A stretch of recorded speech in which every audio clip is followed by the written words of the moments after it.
Porque el saber no tiene límites y la inteligencia no tiene fronteras.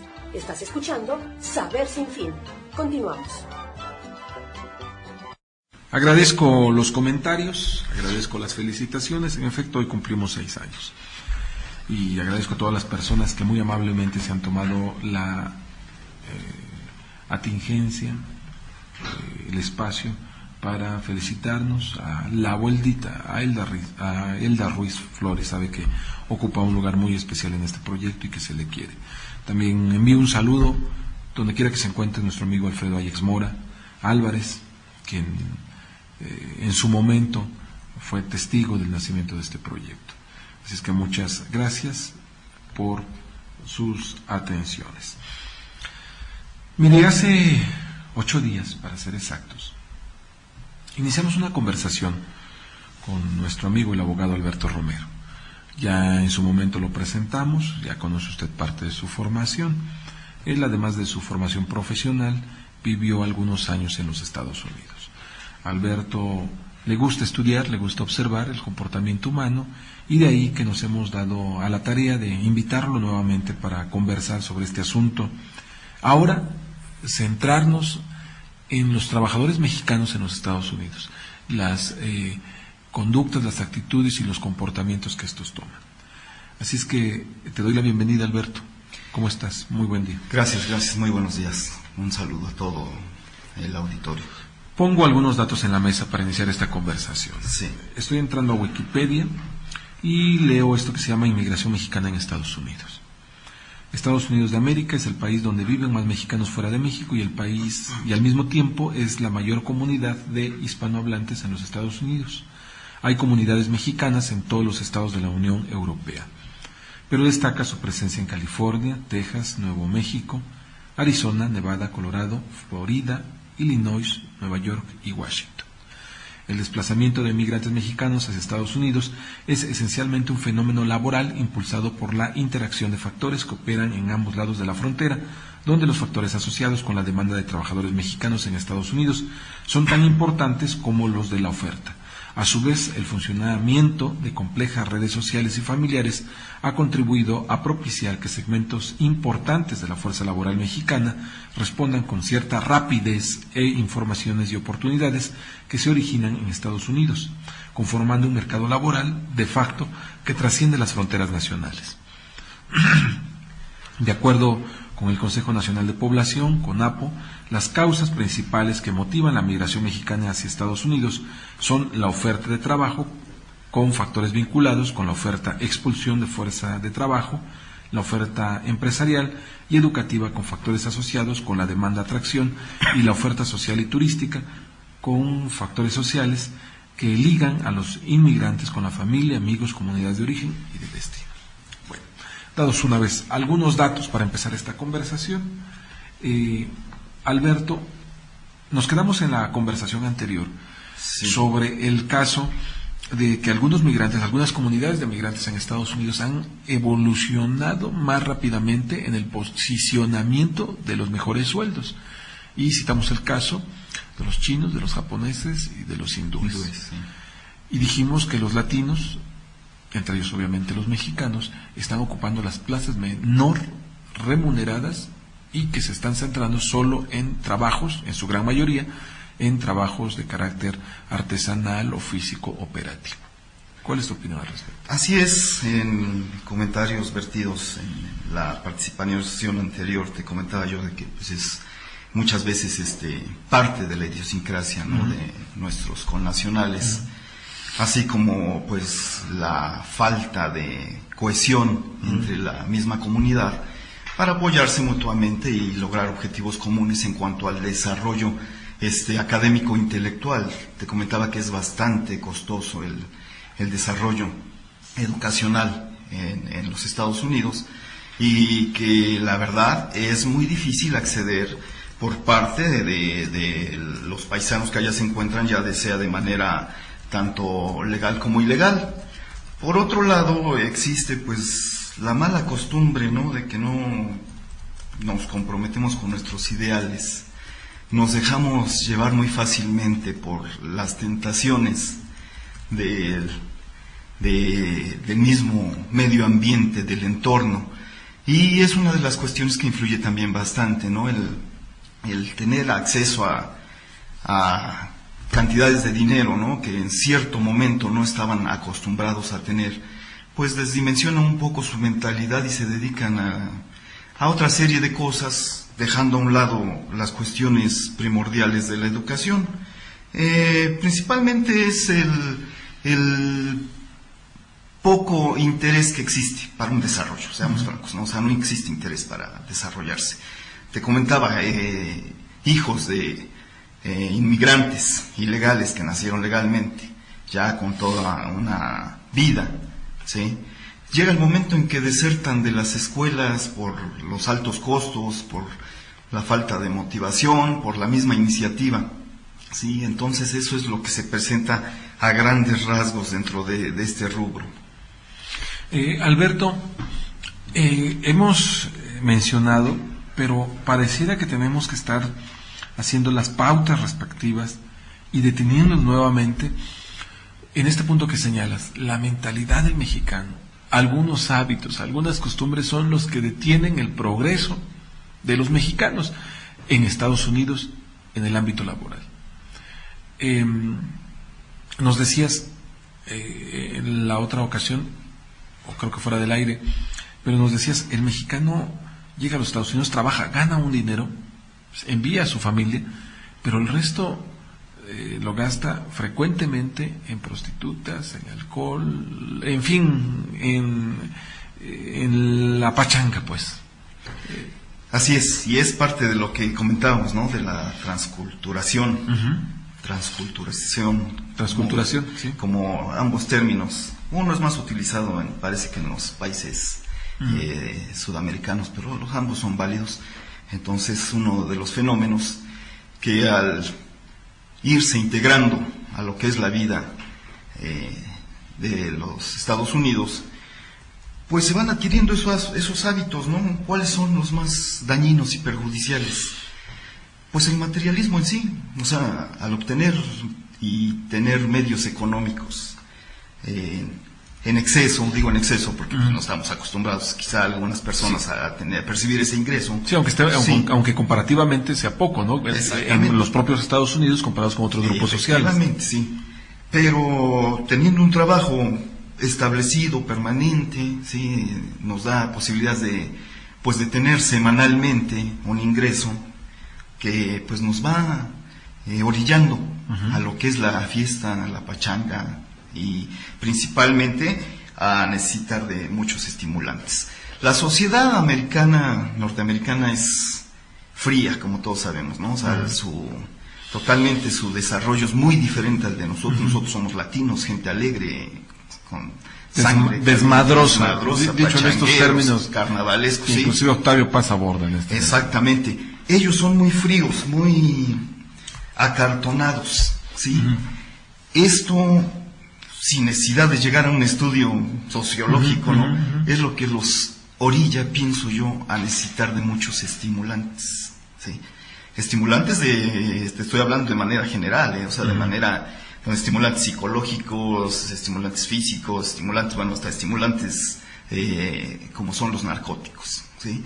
Y esto es lo que va adoptando nuestros paisanos en ese sentido, ¿no? La necesidad de caer en ciertas adicciones para estimular, porque la vida ya es muy monótona, el trabajo es muy repetitivo, ¿sí? Y como te decía, tiene que ser perfecto. Entonces, esto los va orillando a adoptar conductas parecidas a los naturales de Estados Unidos, pero que son perjudiciales en este caso para nuestro crecimiento y formación, tanto intelectual como académica. Si te parece, vamos a ir a una pauta, pero me interesaría saber, en este contacto que tú habrás tenido seguramente con algunas personas pertenecientes a otras nacionalidades, ¿cuál era su percepción de los mexicanos?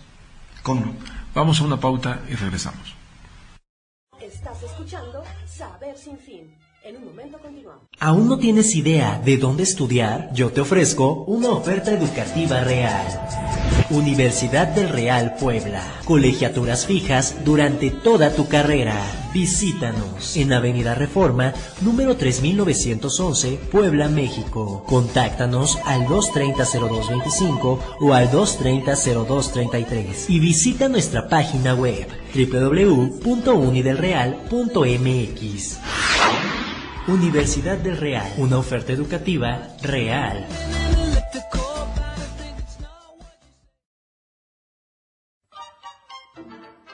Porque el saber no tiene límites y la inteligencia no tiene fronteras. Estás escuchando Saber Sin Fin. Continuamos. Estamos de regreso en su programa Saber Sin Fin. Estoy conversando con Alberto Romero sobre los trabajadores mexicanos en los Estados Unidos.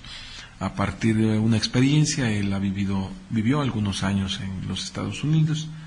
Le gusta observar el comportamiento, en fin, leer, estudiar, y por eso está aquí, para compartirnos su perspectiva y demás.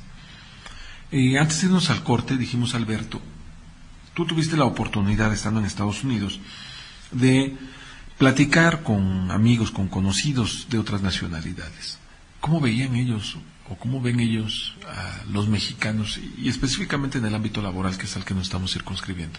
Pues mira, para retomar un poco, tanto el norteamericano como gente de otras nacionalidades difieren mucho de nuestra manera de pensar, en el sentido de que no son muy dados a catalogar, ¿no? a hacer clasificaciones, a hacer estereotipos.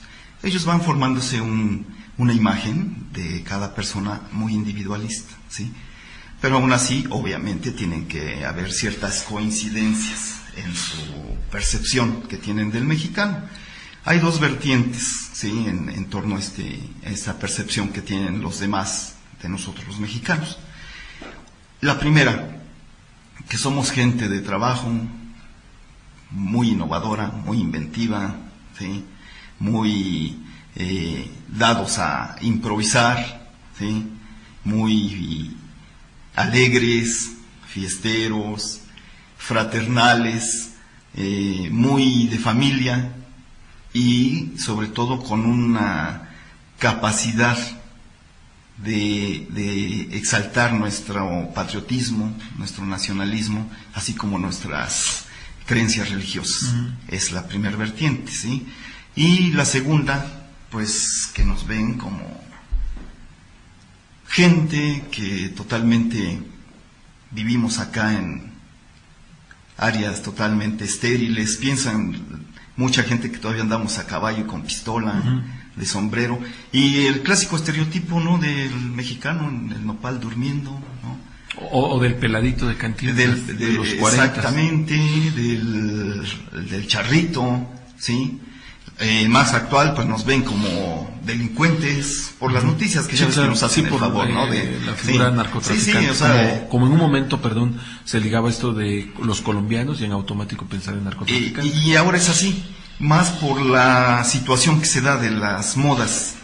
Allá el mexicano, aunque vayamos acá de San Andrés Cholula, de la capital de Puebla, estando allá nos entra el patriotismo, nos vestimos de vaqueros, nuestro sombrero, nuestras botas, y pues damos la imagen del narcotraficante, ¿no? El estereotipo del narcotraficante mexicano, joyas, mucho a dar la imagen de tener mucho dinero, poder, de ser, como te decía yo, muy beligerante, muy violento. Entonces, esas son las dos vertientes que se presentan en cuanto a la percepción que tienen de nosotros, ¿sí?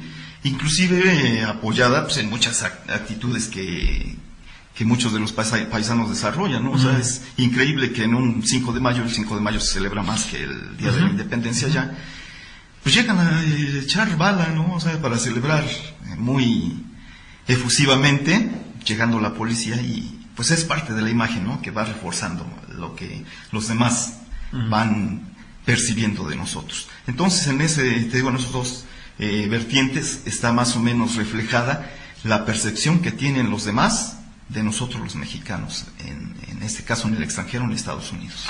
Aquí en México frecuentemente estamos dados a volver sagrados, a sacralizar algunas cosas, así como es mal visto, por ejemplo, criticar o analizar desde una óptica crítica a la madre mexicana, porque es algo como sagrado, intocable.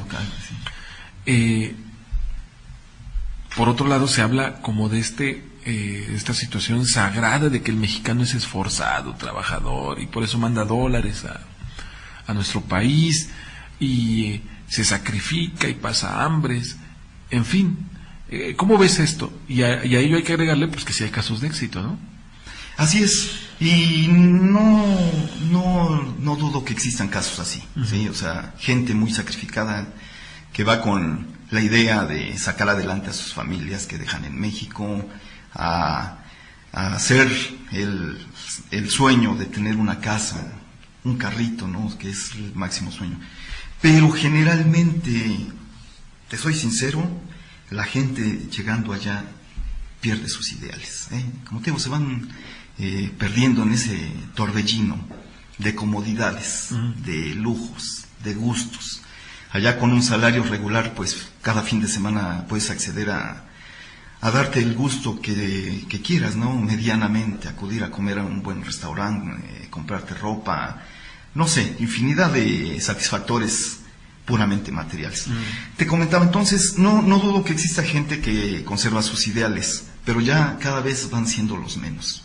Llegando allá se olvidan, adquieren nuevas costumbres, tienen una nueva pareja, el dinero que mandan es el mínimo. O sea, yo tuve casos que gente que ganaba $1,200 semanales les mandaba $100 a su esposa y 2 hijos, imagínate, creyendo que cumplía, y quizás sí, ¿no? Con los $100 vivía acá regularmente su familia, pero normalmente se van perdiendo los ideales, ¿sí? Se van totalmente centrando en hacer su vida y adoptando actitudes como de norteamericano.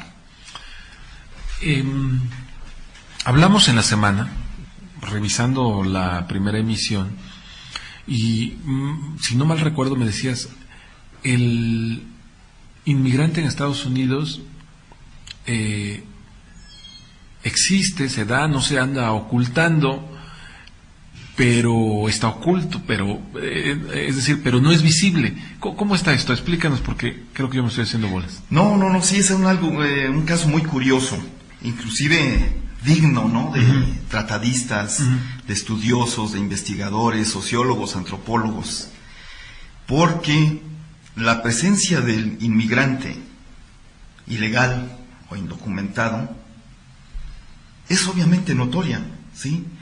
Hasta antes del 2010, en que surgió la famosísima Ley Arizona, o la SB 1070, pues existían las redadas, ¿no? La presencia de la migra, pero era casi como se daban en la Santa Inquisición, por señalamientos, ¿no? Por desquites, por venganzas personales, ¿no? Muchas veces entre mismos paisanos, ¿no? Si entre mexicanos alguien te caía mal, pues qué fácil era quitártelo haciendo una denuncia al Departamento de Migración y te lo quitabas de en medio. O los ciudadanos norteamericanos también, por lo mismo de que somos muy dados a la fiesta y al relajo. Si éramos vecinos indeseables, pues la manera más fácil de deshacerse de nosotros, pues es dando aviso a migración, ¿sí? Volviendo un poco al tema, es curioso porque nosotros llegamos y nosotros podemos acceder a varias cosas como cualquier ciudadano estadounidense, ¿sí? Nosotros pagamos impuestos, nosotros podemos acceder a créditos, somos sujetos de crédito, podemos tener créditos automotrices, hipotecarios, préstamos personales, ¿sí? Acá lo curioso es lo que te mencionaba, que sería digno de un buen análisis, de un buen estudio que no he encontrado, que trata de que nosotros estamos, ¿sí? Como inmigrantes, pero no existimos jurídicamente, ¿sí? Nosotros existimos, pero no Pero no estamos jurídicamente. Sí, o sea, bueno, estamos porque estamos físicamente. Claro. Sí, pero no existe una presencia jurídica. Como que estamos debajo de las piedras, ¿no? Sí, porque si somos nosotros generadores de riqueza y de ingreso para el país, pues deberíamos de tener, ¿no?, una figura dentro de la estructura administrativa, legal o del derecho público, ¿sí? Uh-huh. Pero no, en este caso no se da. Tenemos acceso a asistencias, ¿no?, lo que es la prestación de servicios médicos básicos, a la educación. Si llegan hijos de inmigrantes que también son ilegales, pueden acceder libremente a la escuela, ¿eh? Uno puede acudir a urgencias, a servicios básicos, alimentarios. Hay mujeres que llegan en este caso embarazadas y pueden también tener servicio médico.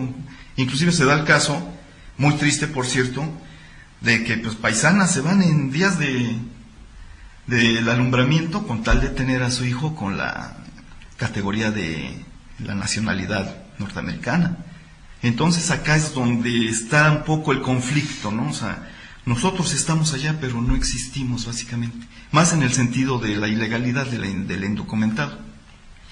Esta situación ha llevado a que esto cause como cierto conflicto en la mente del trabajador mexicano, porque, como bien lo dices, económicamente existe, porque se ve reflejada en la economía norteamericana y porque el trabajador mexicano pues tiene sus respectivos ingresos, pero jurídicamente no existe porque no hay reconocimiento a algunas de sus prestaciones, por ejemplo, a las cuales deberían tener acceso.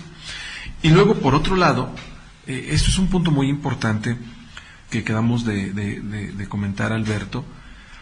Existen una serie de servicios y prestaciones en los consulados y en las oficinas del gobierno mexicano a las cuales frecuentemente no se accede por desconocimiento.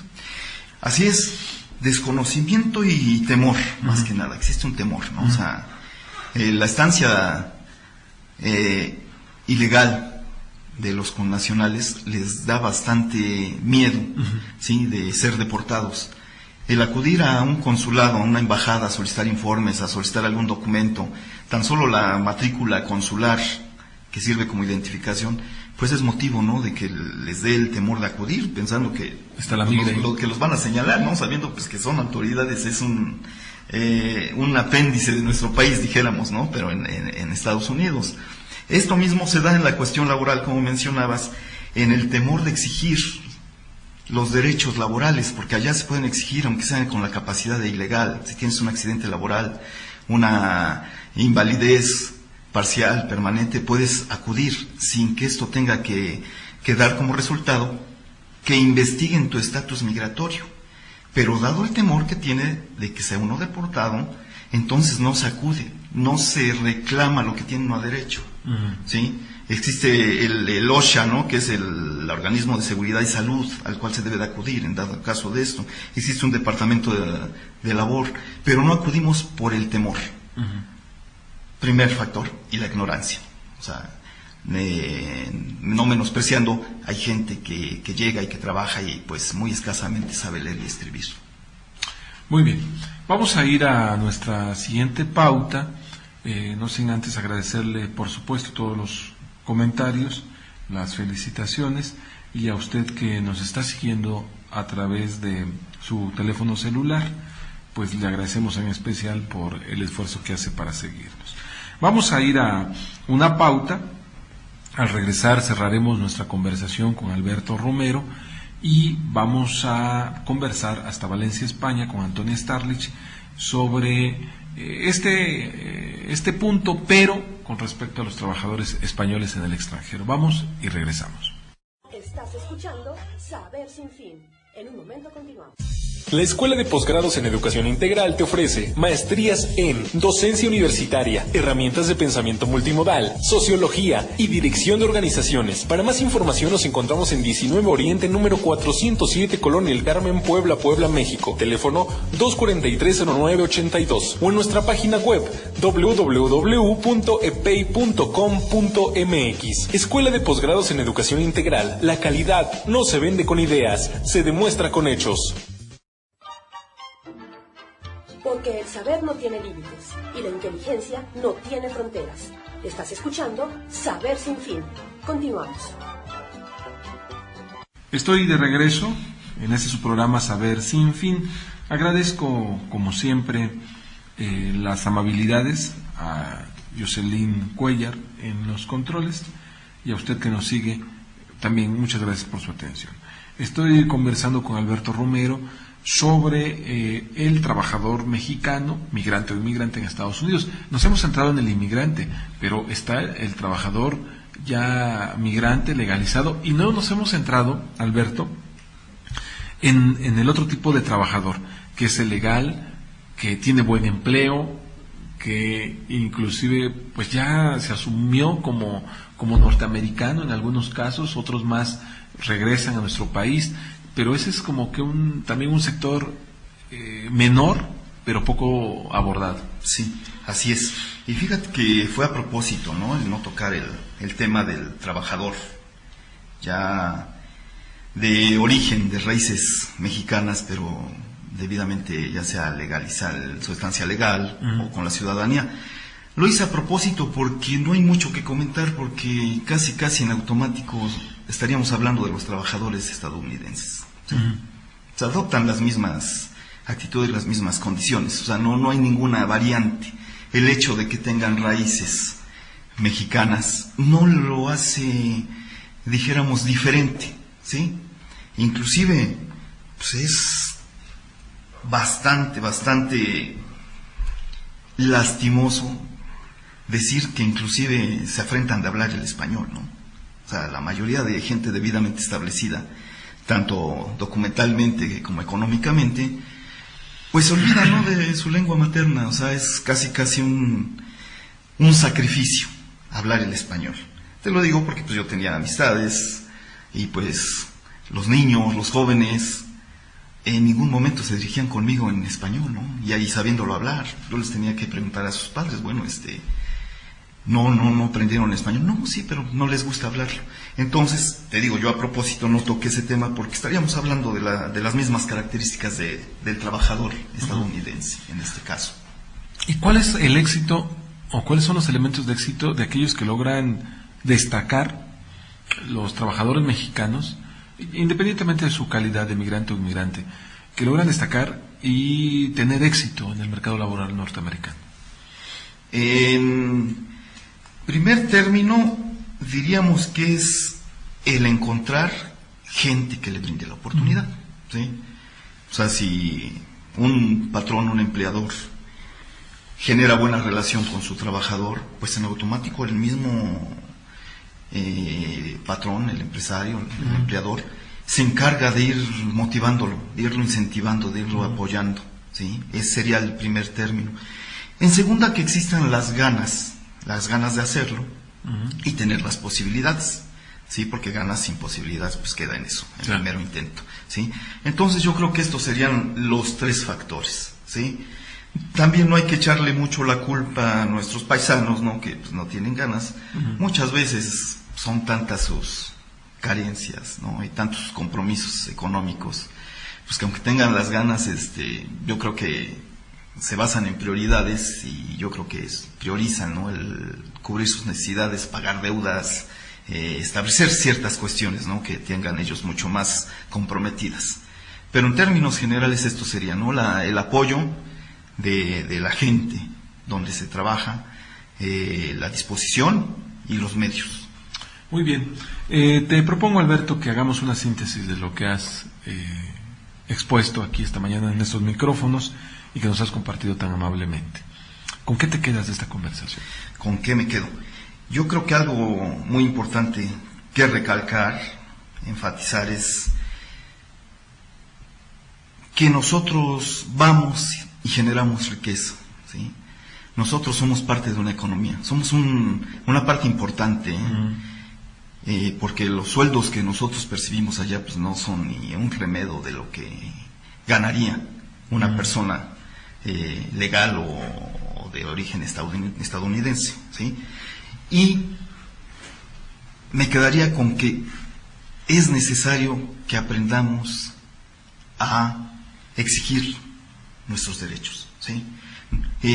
Como te mencionaba, allá hay gente que tiene un accidente laboral, un accidente, inclusive el accidente de tránsito, un atropellamiento, un choque, y se quedan callados porque piensan que va a ser motivo de que los deporten, ¿no? De que le den informe a migración, y se quedan callados. Entonces me quedaría con eso, ¿no? O sea, si el trabajador mexicano ilegal supiera exigir sus derechos, estaría en otras condiciones y serían mucho más benevolentes.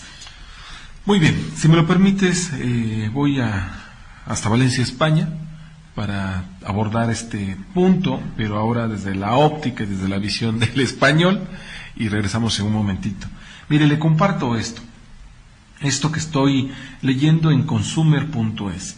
Las remesas de trabajadores españoles en el extranjero aumentan un 5,8% en el año 2011. Esto un artículo publicado el 11 de abril del año 2012.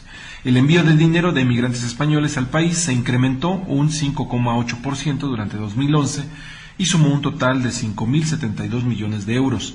Así lo muestran los últimos datos del Banco de España, que ponen en evidencia el incremento paulatino de las remesas de españoles en el extranjero desde el comienzo de la crisis económica. Las cifras sitúan a 2011 en el nivel más elevado de la serie histórica y confirman la tendencia ascendente iniciada en 2007, que solo cayó ligeramente en el año 2009. Sin embargo, la tasa intertrimestral del último periodo de 2011 disminuyó un 19,5% tras el crecimiento constante experimentado en los 9 meses anteriores. Por otro lado, el flujo contrario, el de las remesas de inmigrantes que trabajan en España, aumentaron un 0,8% respecto a 2010. Los 7.268 millones de euros que alcanzaron suponen un ligero rebote tras los últimos años de descensos, coincidentes con el inicio de la crisis económica. Las estadísticas comparadas del Banco de España revelan que la cifra actual dista mucho del nivel alcanzado en 2007, cuando las remesas de inmigrantes al extranjero alcanzaron los 8.448 millones de euros. Doy las buenas tardes hasta Valencia, España, a Antonia Starlich. Antonia, ¿qué tal? ¿Cómo estás? Muy buenas tardes, muy buenos días aquí en México. Muy buenos días a todos los amigos de Saber Sin Fin. Estaba escuchando que hablaba sobre la inmigración. Así es. ¿Cuál es la situación de los trabajadores españoles en el extranjero, Antonia? Los migrantes e inmigrantes.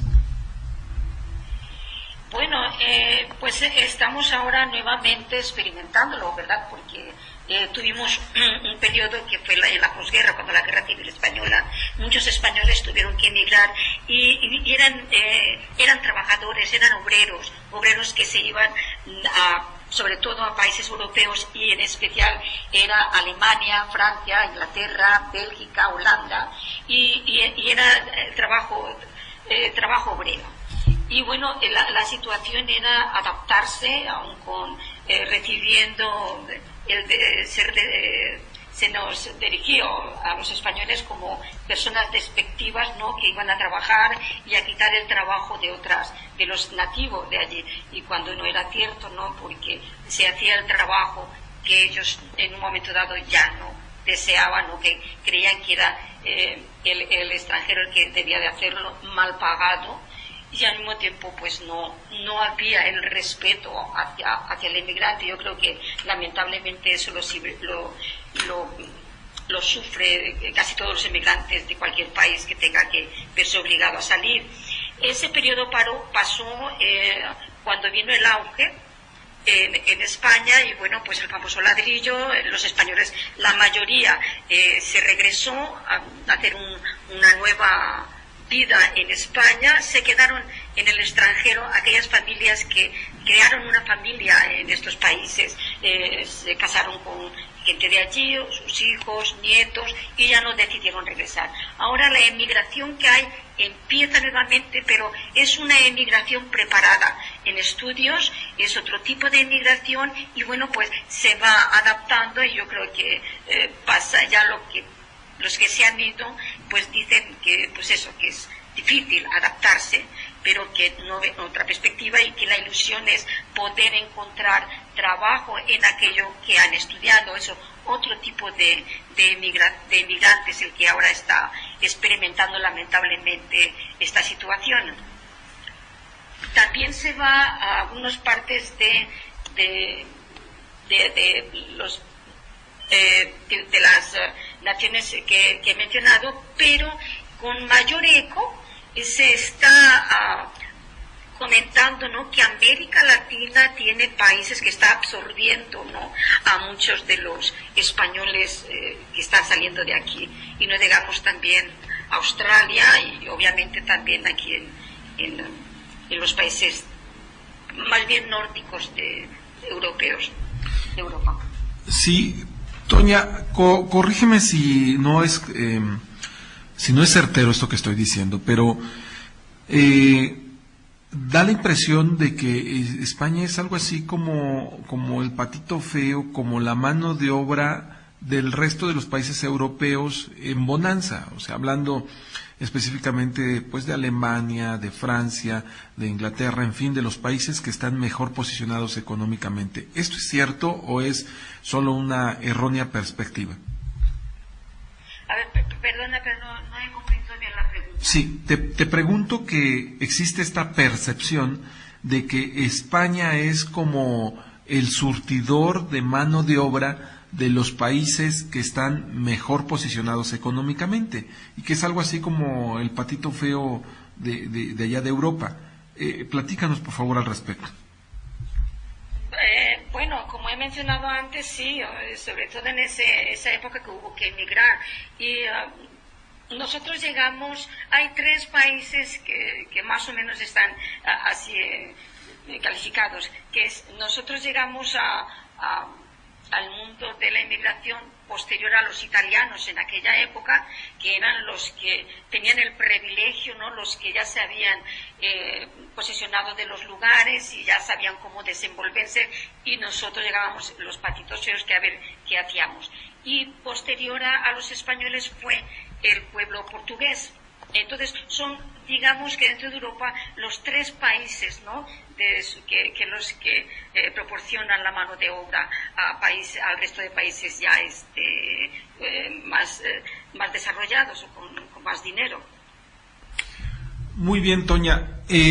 Toña, ¿cuál es tu perspectiva, de manera breve, sobre esta situación que está viviendo España en los últimos años? Bueno, específicamente hace 2 años a la fecha, y en esta expulsión de mano de obra. Sí existe la percepción de que cada vez más españoles están yendo al extranjero por motivos de trabajo, buscando nuevas opciones de vida. A ver, perdón, es que la comunicación no está hoy muy... entiendo que hay más gente buscando trabajo en el extranjero. Sí, así es. Sí, no, definitivamente. Es más, aunque a veces con el que se esté hablando no lo tenga presente, lo primero que se dice en una conversación, hay que irse de España para encontrar otro porvenir un poquito más seguro, más cierto. Hay que irse, esto por el momento no se le ve fondo, y el que se marche ahora encontrará un lugar. Si tarda más en irse, obviamente ya será cuando muchos habrán salido. Sí, definitivamente mucha gente encuentra que su solución no está en España, sino en las perspectivas que pueda encontrar fuera de las fronteras españolas, definitivamente. Muy bien, Toña, pues te agradezco estos minutos que nos has concedido, y como siempre te tenemos presente, estás con nosotros aquí en nuestras transmisiones. ¿Algún comentario final para despedirnos? Pues lo mejor sería que cada quien pudiera encontrar su porvenir, ¿no?, en su país. No se puede. Y quisiera señalar, ¿no?, el famoso Nobel de la Paz que le han concedido a la Comunidad Europea, donde ya desde que se ha conocido la noticia hasta la actualidad, hasta estos momentos, la gente dice que si no es una broma, ¿no? Y sobre todo la declaración de la señora Merkel, que dice es un impulso al euro, porque es más que una moneda. Tiene razón, porque es poder, descontrol y un descontrol para todos aquellos que lo único que se desea es paz, que se desea trabajo en su país, y el ir a otros países es para hacer intercambio cultural, pueda ser que a lo mejor laboral, pero de una forma no obligada, y que esto tenga otra perspectiva. Muy bien, Toña, si te parece, el próximo lunes ampliamos este comentario con respecto al premio Nobel de Paz que se le ha concedido a la Unión Europea. Nos estamos entonces escuchando y muchísimas gracias. A ustedes. Saludo a Alberto Romero en los controles, en esta cabina, y agradeciéndote tu amabilidad y tu tiempo, Alberto. Un gusto, un placer. Estamos abordando en alguna otra ocasión otro tema más. Hasta luego. Jocelyn Cuellar en los controles, gracias a usted que nos siguió también. No se vaya, en Saber Sin Fin todavía tiene mucho que escuchar, y escuche usted las emisiones también de las distintas propuestas de Corporación Inmanente, La Intensa, Cantares y A2 Radio, todos con terminación.com. Nos vemos y nos escuchamos. Hasta pronto. Aquí concluye nuestro programa de hoy y se inicia la búsqueda del siguiente. Te esperamos en la próxima emisión de Saber Sin Fin, a través de XHTV FM.